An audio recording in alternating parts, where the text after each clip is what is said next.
आपकी जानकारी के लिए बताना चाहता हूं कि मुरादाबाद में आज ही एक न्यूज मेरे पास यहीं बैठे आई। उसका विषय क्या है? एसआईआर गणना पत्रांक का टारगेट पूर्ण न होने के संबंध में एक टीचर हैं सर्वेश सिंह, जिन्होंने सुसाइड कर लिया। अपने सुसाइड नोट में लिखा है कि मेरी 4 बेटियां हैं, मैं उनको समय नहीं दे पाया, उनमें से 2 बेटियां बीमार हैं, मैं रात को 3-3, 4-4 बजे तक काम कर रहा था, फिर भी टारगेट नहीं पूरा कर पाया, मैं जीना चाहता हूं। उन्होंने अपने सुसाइड, लेकिन मजबूरी में मेरा मानसिक स्वास्थ्य खराब हो गया है, मर रहा हूं क्योंकि मेरे ऊपर बहुत दबाव है। ऐसी प्रक्रिया किस काम की जो हमारे अध्यापकों की जान ले ले। मैंने लेटर लिखा इलेक्शन कमिश्नर को कि एसआईआर की सीमा बढ़ा दीजिए। अगर आप चाहते हैं कि अगर आपको लगता है बोगस वोट बने हुए एसआईआर कराइए, लेकिन उसकी सीमा इतनी बढ़ाइए कि आसानी से वो कर पाए। जो जिन टीचर्स की ड्यूटी लगाई है वो स्कूल छोड़ के काम कर रहे हैं, बीएलओ जो है आंगनबाड़ी बहनें वो काम कर रही हैं। इस प्रक्रिया से जो नुकसान हो रहा है, जो अविश्वास की भावना बन रही है, लोकतंत्र में वोट सबसे बड़ा अधिकार है, ये आसानी से नहीं मिली। गोलमेज कॉन्फ्रेंस बाबा साहब अम्बेडकर के लिए लड़े, तब जाके वोटिंग राइट मिला है। तमाम नेता नहीं चाहते थे, वो तो ऑब्जेक्शन कर रहे थे कि हर व्यक्ति को नहीं मिलना चाहिए, ये तो बाबा साहब की देन है।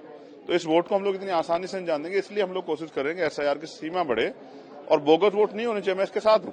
लेकिन एसआईआर के नाम पे आप अगर वोट की चोरी करोगे तो ये भी नहीं चलेगा। इसलिए विपक्ष अपना विरोध दर्ज करा रहा है, और चाहिए यहां कराना पड़े पार्लियामेंट में, सड़कों पर। हमने तो चर्चा की मांग की है कि पिछले जो एसआईआर हुआ है उसमें कितने घुसपैठे निकले। आप कह रहे थे घुसपैठे निकलेंगे, तो बिहार में कितने निकले? कुछ लिस्ट कुछ दिखाइए, तो डेटा कुछ तो दीजिए ना। तो वहां तो सरकार फेल है। तो इलेक्शन कमिश्नर तानाशाही की तरह काम करेगा, तो मैं फिर कह रहा हूं, जनता अगर एक बार खड़ी हो जाएगी ना तो फिर कोई नहीं संभाल पाएगा। तो जनता में इस तरह का भय मत पैदा होने दीजिए।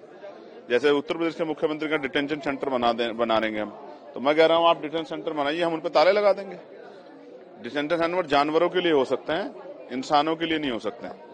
अगर कोई अवैध है तो उसके पुख्ता प्रमाण होते हैं। जो आदमी यहाँ 50-50 साल से रह रहा है, आजादी के समय से जो प्रवास था, वो कैसे अवैध हो सकते हैं? बहुत सारे सवाल, इसके जवाब सरकार को।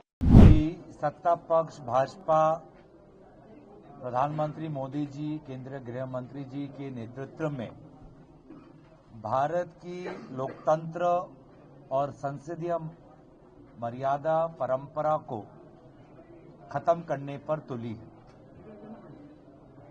आज शीतकालीन सत्र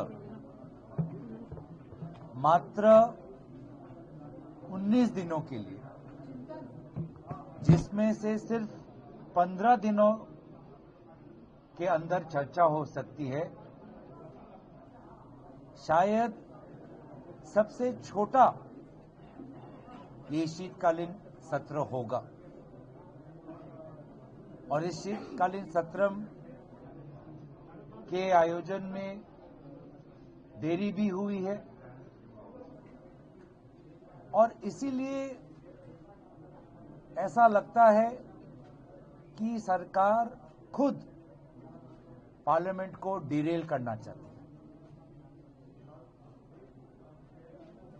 हमने सुरक्षा की बात उठाई कि इस शीतकालीन में सुरक्षा से जुड़े हुए अहम मुद्दों पर चर्चा हो, जिसमें से सबसे पहले आता है राष्ट्र सुरक्षा।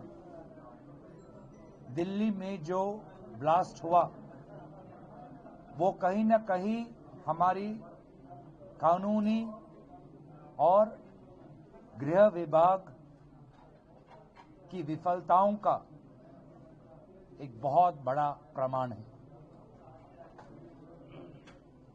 लेकिन ऐसा नहीं लगता कि सरकार इस पर कोई शॉर्ट ड्यूरेशन डिस्कशन चाहती है।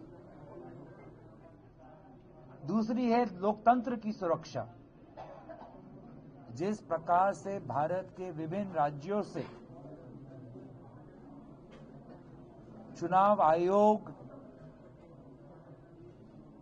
चुनाव से पहले, चुनाव के दौरान, चुनाव के पश्चात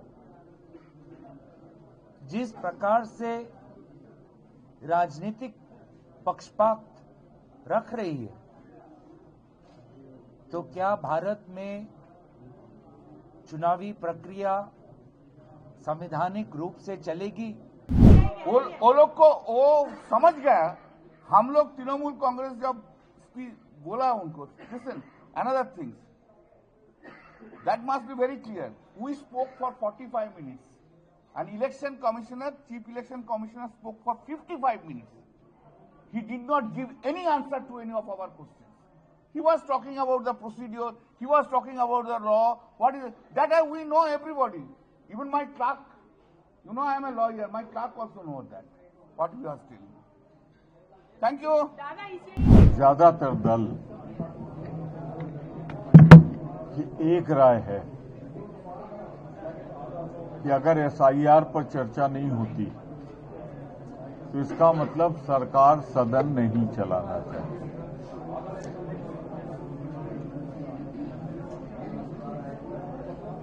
खुद महसूस किया इन्होंने कि जो इन्होंने टाइम टेबल बनाया था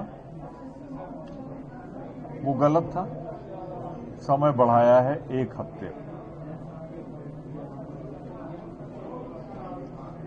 तो खुद महसूस कर लिया इन्होंने, क्योंकि इनका टारगेट पूरा नहीं हो रहा था, खुद का जो टारगेट रखा था अव्यवहारिक है। इसे फुर्सत के साथ जैसे 2003 में किया गया था, इसमें कम से कम 1.5 साल लगेगा, लंबा समय देना चाहिए अगर चाहते हैं कि वोटिंग राइट जिनका है उनको मिले। दूसरी एक बात उभर के और सामने आई, जो कांग्रेस हमेशा कहती रही, चिंता व्यक्त करती रही कि भारत के संविधान के मुताबिक भारत के प्रधानमंत्री और मंत्रिपरिषद उत्तरदायी हैं, जिम्मेदार हैं, आंसरेबल टू पार्लियामेंट।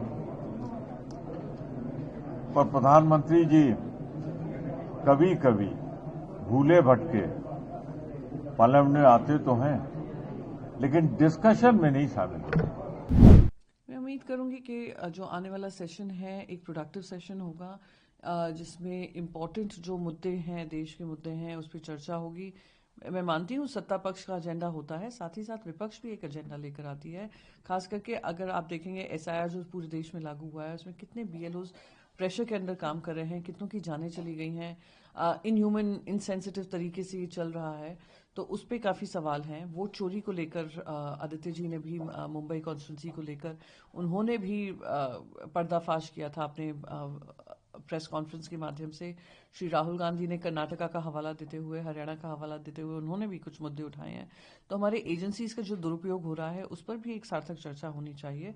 तो ये सारे मुद्दे हैं, चाहे वो पोल्यूशन का हो, चाहे वो मिलावटी खाने का हो, ये सारे मुद्दे जो विपक्ष के हैं उस पर भी चर्चा करने का समय हमें मिलेगा। ये मैं मानती हूँ, ये हम अपनी और पार्टी मीटिंग में जरूर रखेंगे, और केंद्र सरकार जिनकी जिम्मेदारी होती है for smooth running of operations in the parliament, वो उसको ध्यान में रखकर काम करेंगे।